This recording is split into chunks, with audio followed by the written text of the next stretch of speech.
하나님 말씀은 출애굽기 15장 1절부터 12절까지 제가 먼저 읽겠습니다. 이때 모세와 이스라엘 자손이 이 노래로 여호와께 노래하니 일러스되 내가 여호와를 찬송하리니 그는 높고 영화로우시며 말과 그 탄자를 바다에 던지셨음이로다. 여호와는 나의 힘이요 노래시며 나의 구원이시로다. 그는 나의 하나님이시니 내가 그에게 처소를 예비할 것이요 내 조상의 하나님이시니 내가 그를 높이리로다. 여호와는 용사시니 여호와는 그의 이름이시로다. 그가 바로의 병거와 그의 군대를 바다에 던지시니 최고의 지휘관들이 홍해에 잠겼고 깊은 물이 그들을 덮으니 그들이 돌처럼 깊음 속에 가라앉아도다.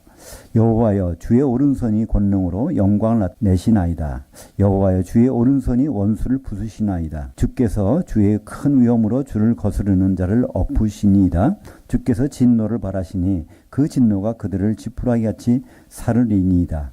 주의 콧김이 물에 쌓이되 파도가 언덕같이 일어서고 큰 물이 바다 가운데 옮기니이다. 원수가 말하기를 내가 뒤쫓아 따라잡아 탈취물을 나누리라. 내가 그들로 말미암아 내 욕망을 채우리라. 내가 내 칼을 빼리니 내 손이 그들을 멸하리라 하였으나 주께서 바람을 일으키심에 바다가 그들을 덮으니 그들이 거센 물에 납같이 잠겼나이다.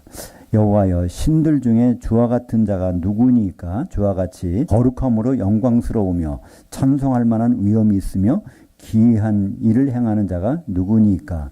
주께서 오른손을 드신즉 땅이 그들을 삼키셨나이다. 원전으로 다시 보는 출애굽기 오늘은 15장입니다. 모세의 노래 마라의 쓴물이라는 제목으로 말씀을 나누겠습니다. 우리 지난 시간에 홍해를 건너는 사건에 대한 기록을 14장에서 보았습니다. 오늘은 이제 홍해를 건너고 난 다음에 모세가 하나님을 찬양하는 그 노래입니다. 이 모세의 노래는 시편 90편도 시편으로 있고요. 또 요단강을 넘기 전에 그때 모세가 또 치를 지은 것도 있지만 이것이 바로 이제 대표적인 모세의 노래라고 우리가 부르는데요. 이 출애굽기 15장에는 모세의 노래, 이것이 요한계시록 또 15장에 또 나옵니다. 요한계시록 15장에는 거기에 모세의 노래, 어린 양의 노래를 부른다고 이렇게 나오거든요. 그렇기 때문에 이 출애굽기의 모세의 노래가 어떤 의미로 찬송하는지는 요한계시록 이해하는 데 굉장히 도움이 됩니다. 구약 성경은 한마디로 다 예수 그리스도를 증언하는 것이고 바로 구약 성경은 그렇기 때문에 하나의 그림자입니다. 구약 성경에서 이런 모습을 보면서 이것이 예수 그리스도 안에서는 어떻게 이런 일이 현실적으로 나타날지를 우리는 알게 되는 것이죠. 그리고 이 홍해라는 그 원래 홍해 우리말로는 붉은홍자 바다에 짜서 홍해라고 그러는데요. 그 영어로는 그것을 레드시라고 붉은 바다라는 뜻이죠. 홍해. 근데 사실은 오늘 여기서 4절에 보면 홍해를 수프 얌은 바다고요.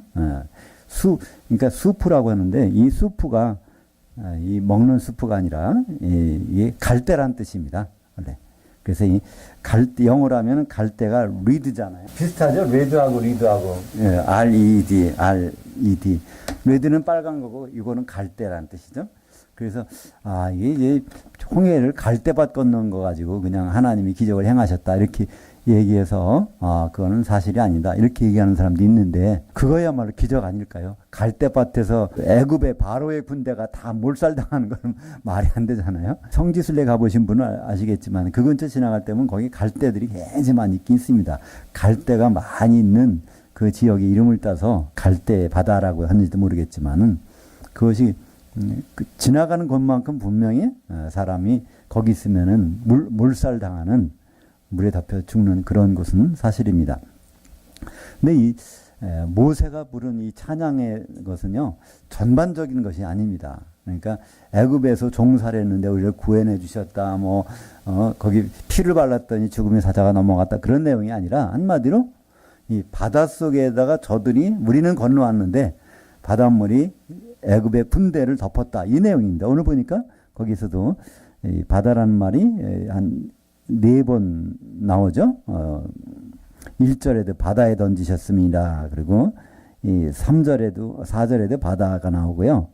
또 이 8절에도 바다가 나오고 10절에도 바다 나오고, 그러니까 이 홍해 바다가 그들을 덮었다는 것을 계속 여기서 나오거든요. 모세가 부르는 노래, 어떻게 보면 그러니까 처음 찬양이라고 볼 수 있는데, 이 찬양이 시작된 처음의 노래라고 볼 수 있는데, 이 모세가 부른 노래는 1절부터 18절까지 나옵니다. 근데 제가 오늘 12절까지만 읽었거든요. 그러니까 1절부터 12절까지 내용과 13절부터 18절까지 내용은 내용이 좀 다릅니다. 1절부터 12절까지 내용은 바로 애굽 군대가 저기서 다 몰살당했다. 우리를 괴롭히던 쫓아오던 그들을 하나님이 심판하셨다. 바다로 심판한 그런 내용이고요. 그 다음에 13절부터 18절까지는 가나안 땅까지 인도하셨다는 그 내용입니다. 결국은 가나안 땅까지 우리를 인도하셨다. 이건 모세는 가보지도 않았는데 그것을 미리 바라보면서, 그래서 이 모세의 노래는 두 개의 부분으로 나눠집니다. 바로 이 바닷물로 그 애국 군대를 수장시킨 그 하나님, 그걸 찬양하는 게 나오고요. 그 다음에 가나안 땅까지 안전하게 우리를 인도하실 그 하나님, 이렇게 두 가지 부분이 나오는데요. 요한계시록 15장 15절, 오늘 출애굽기 15장인데 요한계시록 15장, 거기도 바다가 나옵니다. 한번 볼까요? 15장 1절부터 4절까지 같이 읽겠습니다. 또 하늘에 크고 이상한 다른 이적을 보매 일곱 천사가 일곱 대접의 재앙을 가졌으니 곧 마지막 재앙이니라. 하나님의 진노가 이것으로 마치리로다. 또 내가 보니 불이 섞인 유리바다 같은 것이 있고 짐승과 그의 우상과 그의 이름의 수를 이기고 벗어난 자들이 그 유리바다 위에 서서 하나님의 거룩문고를 가지고 하나님의 종 모세의 그 노래, 어린 양의 그 노래를 불러 이르되 주 하나님 곧 전능하신 이시여 하시는 일들이 크고 놀라우시도다. 만국의 왕이시여 주의 길들이 의롭고 참되시도다. 주여 누가 주의 이름을 두려워하지 아니하며 영화롭게 하지 아니하오리까? 오직 주만 거룩하시니이다. 주의 의로우신 일들이 나타났음에 만국이 와서 주께 경배하리이다 하더라. 여기서 똑같은 바다인데 여기는 물바다가 아니라 불바다입니다. 영적인 바다면서도 불바다입니다. 그러니까 요한계시록을 보실 때는요, 거기 그냥 이 바다, 물의 바다도 있고요, 또는 이 영의 바다가 같이 나옵니다. 그래서 이 영의 바다는 여기 이제 소개되고 있는 건데요. 그걸 뭐라고 했냐면 2절 보니까 불이 섞인 유리바다라고 그랬어요. 그 유리바다라는 뜻은요, 유리처럼 깨진다는 그런 뜻이 아니라 투명하다는 거예요. 깊은 속까지 다 볼 수 있다는 겁니다. 그죠? 그런 바다인데 여기에 불로서 된 바다예요. 불바다. 이 불바다는 예수님도 한번 말씀하셨죠? 예수님은 이제 마태복음 18장 6절에 보면 이 어린아이 작은 자 하나를 실족해 하면 바로 연자맷돌을 목에 달고 그 깊은 바다 깊은 곳에 던져지는 것이 당연하니라, 이렇게 말씀하십니다. 그러니까 그때 예수님이 어린애 갑자기 하나 데려다 놓고 너희들이 바로 이 애들과 되지 아니하면 안 된다는 거예요. 그건 무슨 뜻일까요?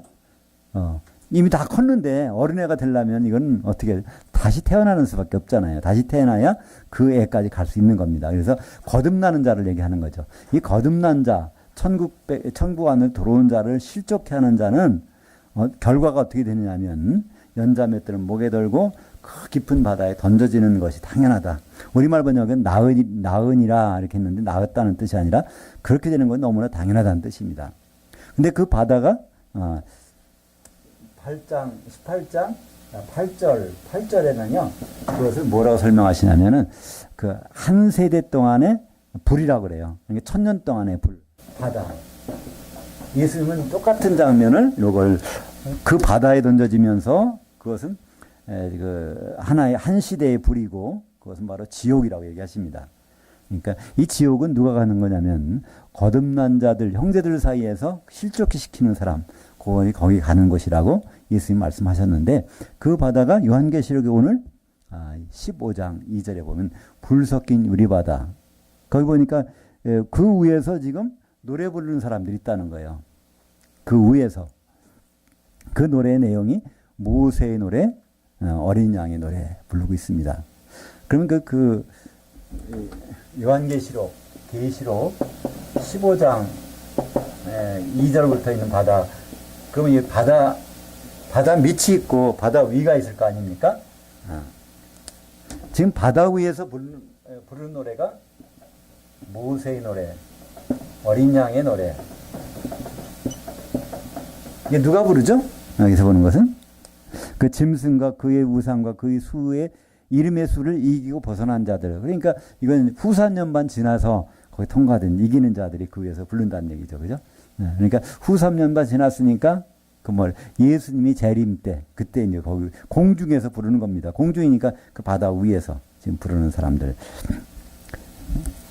근데 그 노래의 내용이 모세의 노래. 그럼 도대체 모세의 노래가 무슨 노래죠? 오늘 보니까 바다로 그들을 심판한 겁니다. 그러니까 이 애굽의 군대를 뭐를 표현했을까요? 이 성도들을 괴롭히는 사람들을 거기서 오히려 거기에서 바다에다가 그들은 물로 애굽의 군대는 바닷물로 그들을 심판했지만 이제 예수님이 요한계시록에서는요 불 섞인 유리바다로 그들을 심판하고 그 위에서 그들을 하나님을 찬송하는 장면이 나오는 것이죠. 공통점이 뭘까요? 모세도 바닷물, 그죠? 근데 요한계시록에서는 바다는 바다인데 불로 된 바다, 지옥불 속으로, 그죠? 그러니까 이 출애굽의 사건은 앞으로 일어날 일의 그 모형입니다. 그래서 그 모형이 여기서 나타나는 것을 볼 수 있습니다. 그래서 이 모세의 그 노래라고 하는 것은 바닷물 속으로 심판하시는 그 노래를 이제 요한계시록에서는 부르시는데 그 바다가 물이 아니라 이제는 불로서 된 바다. 그 다음에 어린 양의 그 노래를 부른다는 겁니다. 그 어린 양의 그 노래는 뭘까요? 어린 양을 모형으로, 그러니까 모세가 이스라엘 백성들을 끌고 나왔는데요. 모세는 가나안 땅까지 못 갔습니다. 중간에 누가 바꿔주죠? 여호수아가 이제 인수인계에서 가나안 땅까지 데려갑니다. 여호수아는 이제 히브리 말로 하면 예호슈아를 우리말로 여호수아라고 했는데요. 예호슈아. 그 예호슈아를 헬라어로 바꾼 것이 바로 예수입니다. 이건 여호와라는 뜻이고요. 호슈아라는 것은 구원하시는 여호와를 헬라식으로 발음한 것이 예수. 결국 그러니까 여호수아를 통해서 이제 그 가나안 땅까지 간다는 것이죠. 바로 예수님을 통해서 우리는 원래 새 예루살렘까지 목적지까지 간다는 거죠. 그러니까 결국은 여기서 모세의 노래, 어린 양의 노래라는 것은 모든 여정을 출애굽부터 시작해서 가나안까지 들어가는 그 두 가지를 같이 한 것이라고 볼 수 있죠. 그러니까 결국은 요한계시록 18장 20절 한번 볼까요? 이 요한 18장 20절과 21절 같이 읽겠습니다. 하늘과 성도들과 사도들 곧 선지자들아 그녀로 말미암아 즐거워하라. 하나님이 너희를 위하여 그녀에게 심판을 행하셨음이라 하더라. 이에 한 힘센 천사가 큰 맷돌 같은 돌을 들어 그 바다에 던져 이르되 큰 성 바벨론이 이같이 비참하게 던져져 결코 다시 보이지 아니하리로다. 여기 바다가 나옵니다. 근데 여기 보면 그 바다예요. 그럼 18장에 나오는 그 바다는 앞으로 쭉 올라가면 15장에는 불 섞인 유리바다. 그래서 그 바다라고 한 거거든요. 그 불 섞인 유리바다 속으로 던져지는 사람이 있다는 거예요. 누굴 괴롭히던 사람일까요? 성도들, 사도들과 선지자들을 괴롭히던 그들이 결국은 한 힘센 천사, 이게 바로 예수님이죠. 예수님에 의해서 바닷속에 던져지는 장면이 나옵니다. 바로 이 불 섞인 유리바다 속으로 던져지는 사건이 발생하게 되는 것이죠. 그래서 결코 보이지 아니하더라. 그러니까 맷돌 같은 맷돌이 들어가면 결코 안 보이잖아. 가라앉으니까. 언제까지 가라앉아 있을까요?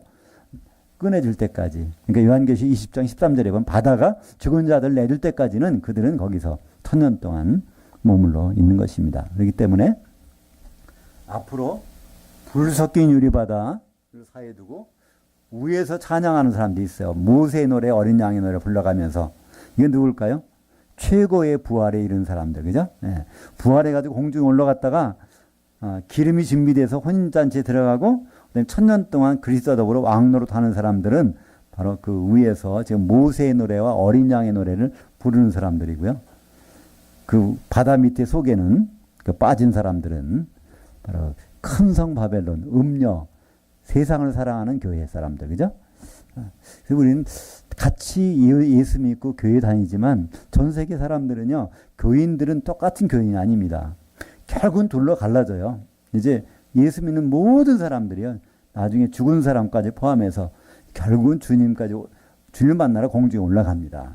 올라가서 거기서 유리바다 위에서 주님을 찬양하는 사람들이 있는가 하면 유리바다 속에 잠겨져서 천년 동안 그 속에 갇혀서 고통당하는 사람들이 생긴다는 것입니다. 이거는 예수 믿는 사람 가운데서 이런 일이 벌어진다는 것이죠. 예수 안 믿는 사람은 이것을 경험하지 못합니다.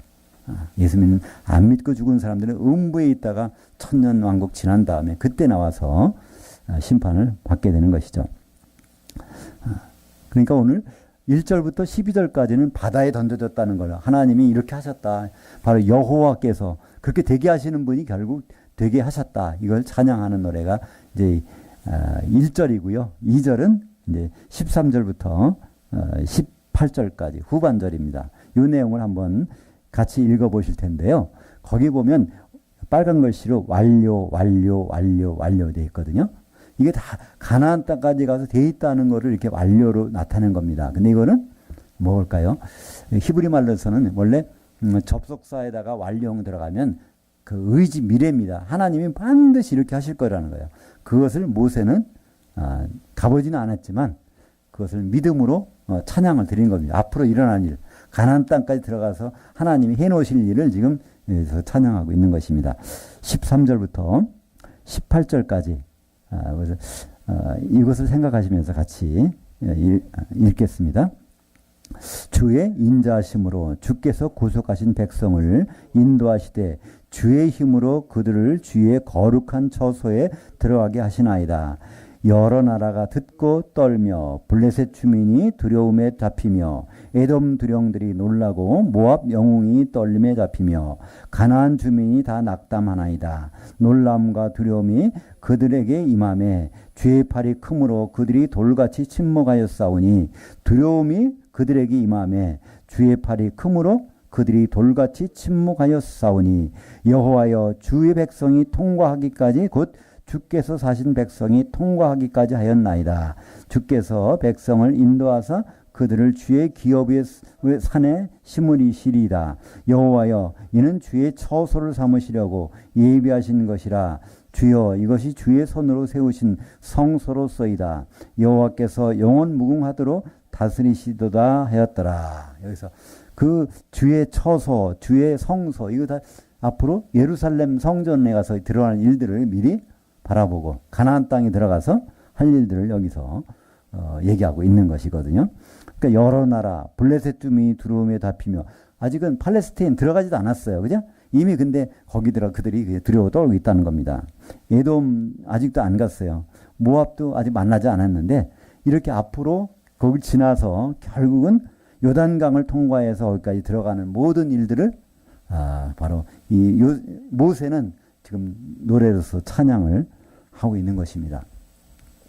사실 우리가 찬양하는 것은 마찬가지입니다. 우리는 받은 은혜를 찬양해야 돼, 그죠? 하나님께 그 받은 은혜를 감사하고 찬양해야 됩니다. 근데 무엇이 더 중요할까요? 그것도 물론 해야 되지만 앞으로 우리가 일어날 일들을 믿음으로 바라보고 바로 주님과 만나서 혼인잔치 들어가고 거기에서 천년왕국이 있고 그 다음에 백보자 심판이 있고 새 예루살렘이 벌어지는 그 이런 일들을 우리를 같이 찬양할 수 있는 것. 그것이 바로 어린 양의 노래겠죠. 그죠? 어린 양이 그 클라이막스가 어딜까요?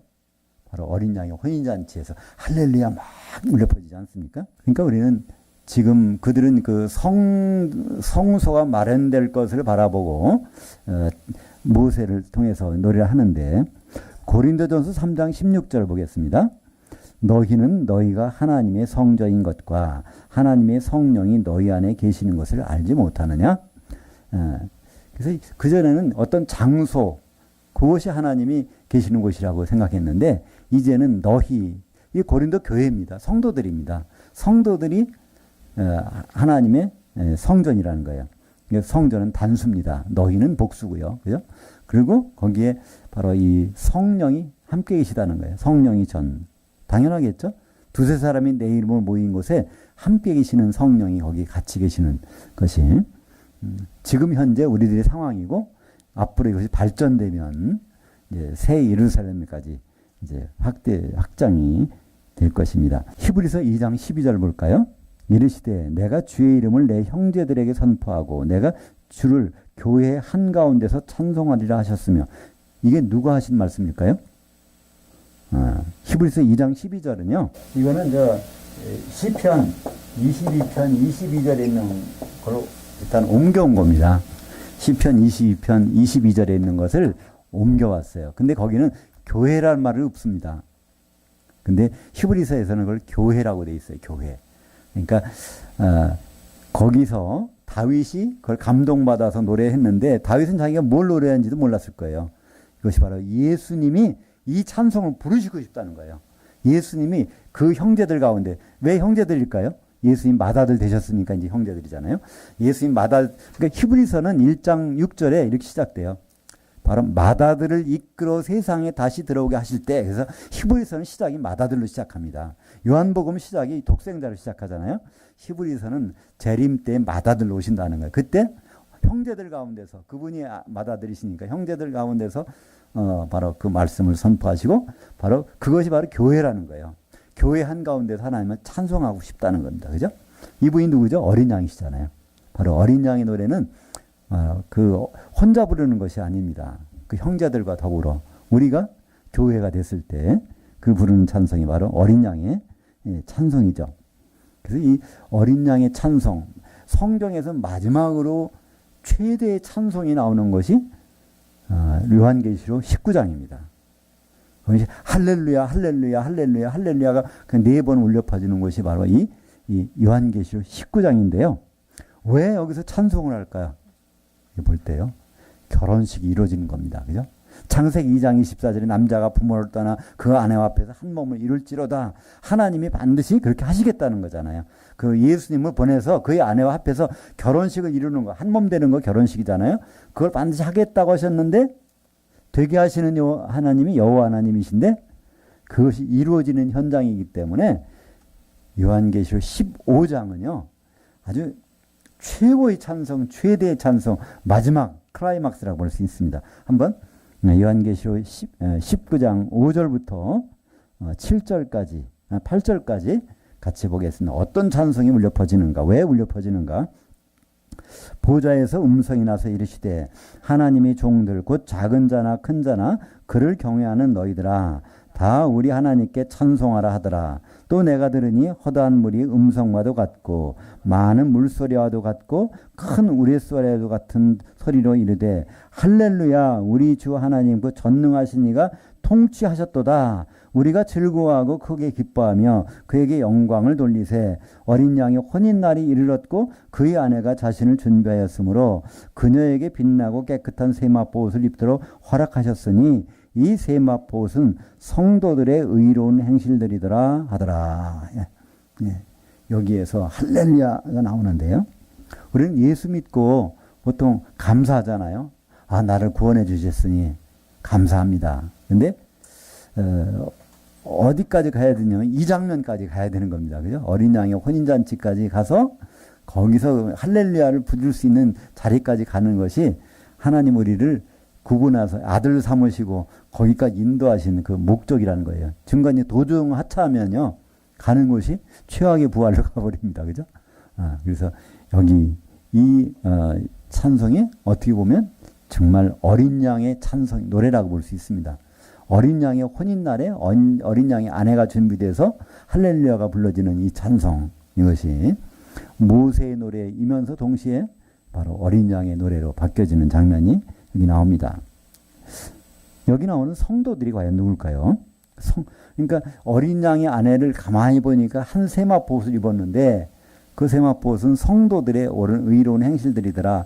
그럼 그 성도가 누굴까? 우리는 성도하면 뭐라고 생각하십니까? 요한계시록에서는 성도를 딱 정의를 해요. 뭐가 성도다는 거죠. 물론 다른 데도 성도가 뭐라는 건 지금 얘기가 되어 있지만은 요한계시록의 성도는 요한계시록에서 정의된 성도로 보는 것이 더 정확합니다. 요한계시록 11장 18절 볼까요? 이방들이 분노하며 주의 진노가 내려 죽은 자를 심판하시며 또 선지자들과 성도들과 곧 이 성도들이 뭐냐는 걸 설명하는 겁니다. 작은 자든지 큰 자든지 주의 이름을 경외하는 자들에게 상 주시며 또 땅을 망하게 하는 자들에게 멸망시키실 때로소이다 하더라. 그러니까 어리건 나이가 많건 많이 배웠건 적게 배웠건 관계없다 하는 거예요. 어떤 자요? 주의 이름을 경외하는 자, 무서워하는 자, 두려워하는 자입니다. 하나님의 이름을 두려워하는 자, 이게 바로 성도라는 거예요. 성도들 곧 이런 사람들이. 바로 이 사람들이 뭐냐면 오늘 우리가 읽은 요한계시록 19장 5절에 보니까 하나님의 종들이라는 겁니다. 하나님의 종들 곧 작은 자나 큰 자나 그를 경외하는 너희들아. 그러니까 하나님의 종이나 성도나 요한계시록에는 똑같습니다. 그죠? 바로 하나님을 무서워하고 두려워하고 경외하는 사람이 하나님의 종들이고 성도들이라는 거예요. 요한계시록은 누구에게 쓴 편지죠? 1장 1절에 보니까 그 종들에게 보이시려고, 그죠? 그러니까 성도들에게 보이시려고. 요한계시록은 성도한테 보라고 준 겁니다. 근데 우리가 성도가 안 본다면 이거 목사님이나 본다. 이거 잘못된 겁니다. 성도들에게 이거 일러주시려고 요한계시록을 주셨고요. 이 성도는 바로 작은 자든지 큰 자든지 주의 이름을 경외하는 자, 이 하나님을 무서워하는 자. 그러면 하나님을 무서워하는 사람은 반드시 피하게 되어 있습니다. 어디로요? 예수님께로. 근데 예수님께로 가려면 그분의 신부 준비를 하고 가야 돼요. 그래야 그분을 만나서 결혼식까지 가야 되잖아요. 예수님 만나러 가는데 하객으로 가는 거 아닙니다. 그날 하루 동안 거기 잔치 참여하는 게 아니란 말이에요. 그죠? 그분과 항상 같이 있으리라. 함께 있으리라. 그것이 바로 이 모세의 노래를 통해서 가나안까지 정복하실 하나님의 뜻을 우리에게 선포해주고 있는 것입니다. 그래서 모세의 노래 2부, 그러니까 13절부터 18절까지는 거기에 주의 거룩한 처소 13절에, 그리고 17절에 주의 처소, 또 성소, 다 그것은 어디서 이루어지는 것이죠? 가나안 땅에서 이루어지는 것이고요. 우리가 노래 부르잖아요. 나 가나안 땅 귀한 성에 들어가려고. 그게 바로 우리가 말하는 가나안 땅. 그게 어디죠? 그게 예루살렘이잖아요. 그죠? 예루살렘까지. 거기까지 가는 것. 그것이 바로 최고의 부활입니다. 거기까지 못 가는 것, 그건 최악의 부활이죠. 19절부터 21절까지 같이 읽겠습니다. 바로의 말과 병거와 마병이 함께 바다에 들어가매 여호와께서 바닷물을 그들 위에 되돌려 흐르게 하셨으나 이스라엘 자손은 바다 위에 가운데서 마른 땅으로 지나간지라. 아론의 누이 선지자 미리암이 손에 소고를 잡으매 모든 여인도 그를 따라 나오며 소고를 잡고 춤추니 미리암이 그들에게 화답하여 이르되 너희는 여호와를 노래하라. 그는 높고 영화로우심이요 말과 그 탄자를 바다에 던지셨음이로다 하였더라.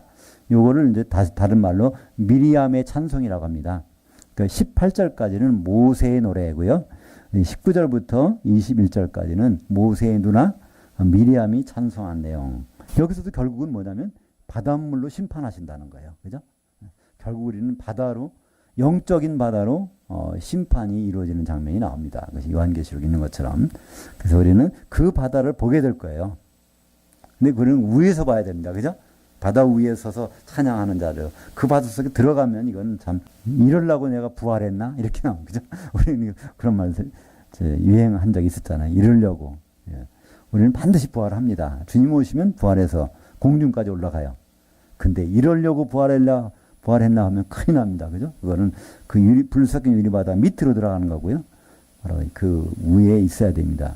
그 그림의 현장을 치료업기에서 오늘 그 모세의 노래, 미리암의 노래를 우리에게 불러주십니다. 그때는 애굽의 군대가 들어갔지만 이제 예수님 오셔서는 성도 중에서 기름 준비하는 자가 들어가는 것이 그 불섞인 유리바다 속으로 들어가게 됩니다. 22절부터 7절까지 같이 읽겠습니다. 모세가 홍해에서 이스라엘을 인도하며 그들이 나와서 수르 광야로 들어가서 거기서 사흘길을 걸었으나 물들을 얻지 못하고 마라에 이르렀더니 그 물들이 써서 마시지 못하겠으므로 그 이름을 마라라 하였더라. 백성이 모세에게 원망하여 이르되 우리가 무엇을 마실까 하며 모세가 여호와께 부르짖었더니 여호와께서 그에게 한 나무를 가리키시니 그가 그 물들에 던지니 그 물들이 달게 되었더라. 거기서 여호와께서 그들을 위하여 법도와 율례를 정하시고 그들을 시험하실세. 이르시되 너희가 너희 하나님 나 여호와의 말을 들어 순종하고 내가 보기에 의를 행하며 내 계명에 귀를 기울이며 내 모든 규례를 지키면 내가 애굽 사람에게 내린 모든 질병 중 하나도 너희에게 내리지 아니하리니 나는 너희를 치료하는 여호와임이라. 일단 거기까지 보겠습니다. 26절까지요. 이제 홍해를 통과해서 수르 광야를 통해서 사흘길을 걸어갔습니다. 목마를 거 아니에요, 그죠? 가져온 물도 이제 다 써버렸을 거고. 근데 마침 거기 물이 있습니다. 근데 이제 히브리 말로는요, 물을 뭐라고 하는지 아십니까? 요새 그 화장품 중에 그게 있죠? 마임이라는 거 들어보셨어요? 마임 화장품이라는 게 있죠? 이 마임이 원래 그러니까 물들 쌍수입니다. 이게 원래는 이 단수라면 뭐 마에라고 할 것 같은데요. 마에. 이거는 그냥 물이고 여기 마임은 물들입니다. 하늘들이라고 하는 것처럼 이 물도 샤마임, 하늘들이잖아요. 그것도 마임. 왜 이렇게 됐을까요? 되게 보면은 굉장히 영적인 단어 같아요. 우리가 물을요, 이 보이는 물이 있어요, 그죠? 보이는 물이 있어요. 근데 안 보이는 물이 있잖아요. 여기 물이 없는 것 같지만 제습기 틀어놓고 한번 지나보세요. 얼마나 물이 여기 차는가, 그죠?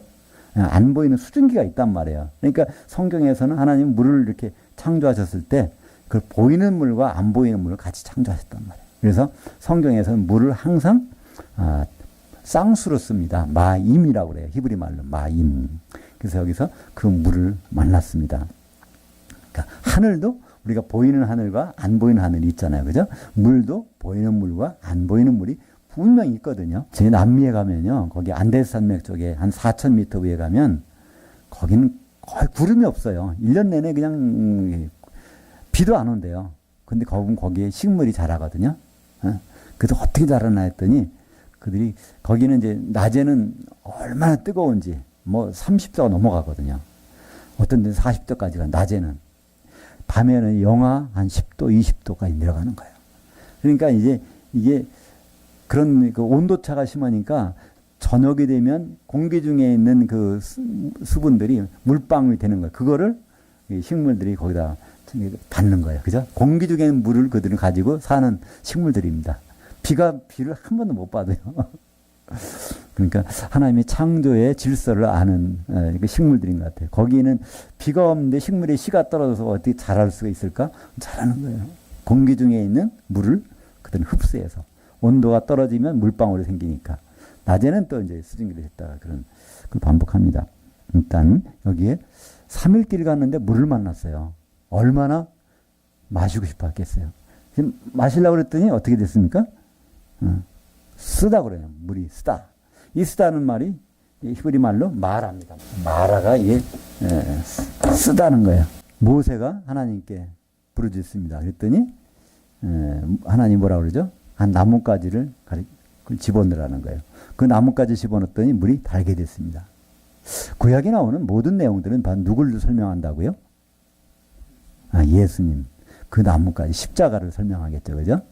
모든 거 쓴 것도 사실은 십자가 안에서 다시 달게 된다는 것입니다. 그러면서 하나님이 거기서 율례와 계명을 설명해 주시는 거예요. 예수 그리스도를 안에서 모든 것은 그것이 시작된다는 것이죠. 그래서 그 하나님의 계율을 율례를 잘 지키면 그러면 내가 너희를 치료하는 하나님이 돼서 모든 질병에서 자유롭게 해주겠다. 치료라는 단어가 또 처음 나옵니다. 여기에 라파라고 하는. 그래서 우리는 이제 찬송 중에 그 있죠. 복음성가 중에 여호와 라파, 이 라파가 바로 이게 치료한다는 뜻입니다. 그래서 치료하는 천사 뭐 라파엘이라고 그러죠. 라파엘도 여기서 나온 말인데요. 엘은 천사고, 이제 그 엘이 붙으면 끝에 그 라파는 그 치유하는 천사. 여기에 드디어 예수님이 여러 모습으로 나타나기 시작하시는데 쓴모를 달게 하시는. 그래서 이 부분은 설교로도 많이 이렇게 소개가 되고 있죠. 쓴물을 달게 하시는 예수님. 그래서 우리 삶 가운데서도 쓴물이 날 때 그때는 방법이 바로 예수님을 통해서 달게 이렇게 변화시키는 방법밖에 없다 이렇게 사용하시는데, 일단 여기에서 이 나무라고 하는 엣즈, 히브리 말에는 이 나무가 산 나무나 죽은 나무나 다 엣즈예요. 신약 성경에 오면은 헬라어로는 그게 구분됩니다. 산 나무는 덴드론 그러고요. 죽은 나무는 크실론 그래요. 그래서 십자가가 크실론입니다. 근데 생명나무가 크실론이에요. 요한계시를 가면 생명나무에서 열매가 열리잖아요. 그거 우드입니다. 우드에, 추리가 아니라 우드에서 열린다는 거예요. 그 우드는 바로 예수님의 생명나무. 죽었지만 살았다는 거예요. 그죠? 우리 눈에 보면 죽은 것 같지만 거기에 진짜 생명이 있다는 것입니다. 여기에서 바로 이 나무가 쓴 물을 달게 해주신 그것은 바로 예수님을 우리에게 소개하고 있는 것입니다. 바로 모세의 노래, 마라의 쓴물, 이 가운데서 우리는 바로 예수님을 통해서 이루어질 출애굽이라는 건 뭘까요? 우리를 세상에서 나오려고 그러는데 그 못 나오게 잠깐 막으려고 하는 그 세력들을 제거해 주시는, 그리고 결국은 가나안 땅까지 인도하시는. 그러니까 우리에게는, 이스라엘에게는 누가 필요했죠? 모세도 필요하고 여호수아도 필요했습니다. 그죠? 여호수아는 바로 예수님의 모형이잖아요. 그래서 결국 우리는 모세만 필요한 것이 아니라 여호수아까지도 필요합니다. 바로 예수님. 모세는 결국 구약 성경 책이라고 할 수 있죠. 그걸 통해서 우리가 누가 필요한 존재인가? 우리는 예수가 필요한 존재다. 그러면 그 가운데서 어디까지 가야 될지, 바로 그 노래 찬송할 때까지, 그죠? 어린 양의 찬송가가 부러질 때까지. 어린 양의 찬송은 언제 불러진다고요? 그분의 혼인잔치에서. 혼인잔치에 갈 때까지가, 그 자리에 가서 그 안내를 살펴보니까 성도들이 거기에서 쫙 한 몸이 돼 있는 모습이 나오고 있다는 것입니다. 성도들은 복잡하지 않습니다. 지금도 마찬가지입니다. 하나님을 정말 무서워한다면요, 그건 성도입니다. 진짜 무서워한다면 예수님은 안 찾을 사람이 없고 거기에 머물러 있지 않은 사람이 없거든요. 하나님 좀 덜 무서우니까 거기 들어갔다가도 잠깐 왔다 갔다 할 수 있는 거죠. 하나님이 진정으로 무섭다면 예수님께 꼭 붙어 있어야죠. 다른 방법이 없거든요. 그죠? 그런 사람을 성경에서는 하나님의 종이라고 그러고 바로 성도라고 그럽니다. 기도하겠습니다. 하나님 아버지 감사합니다.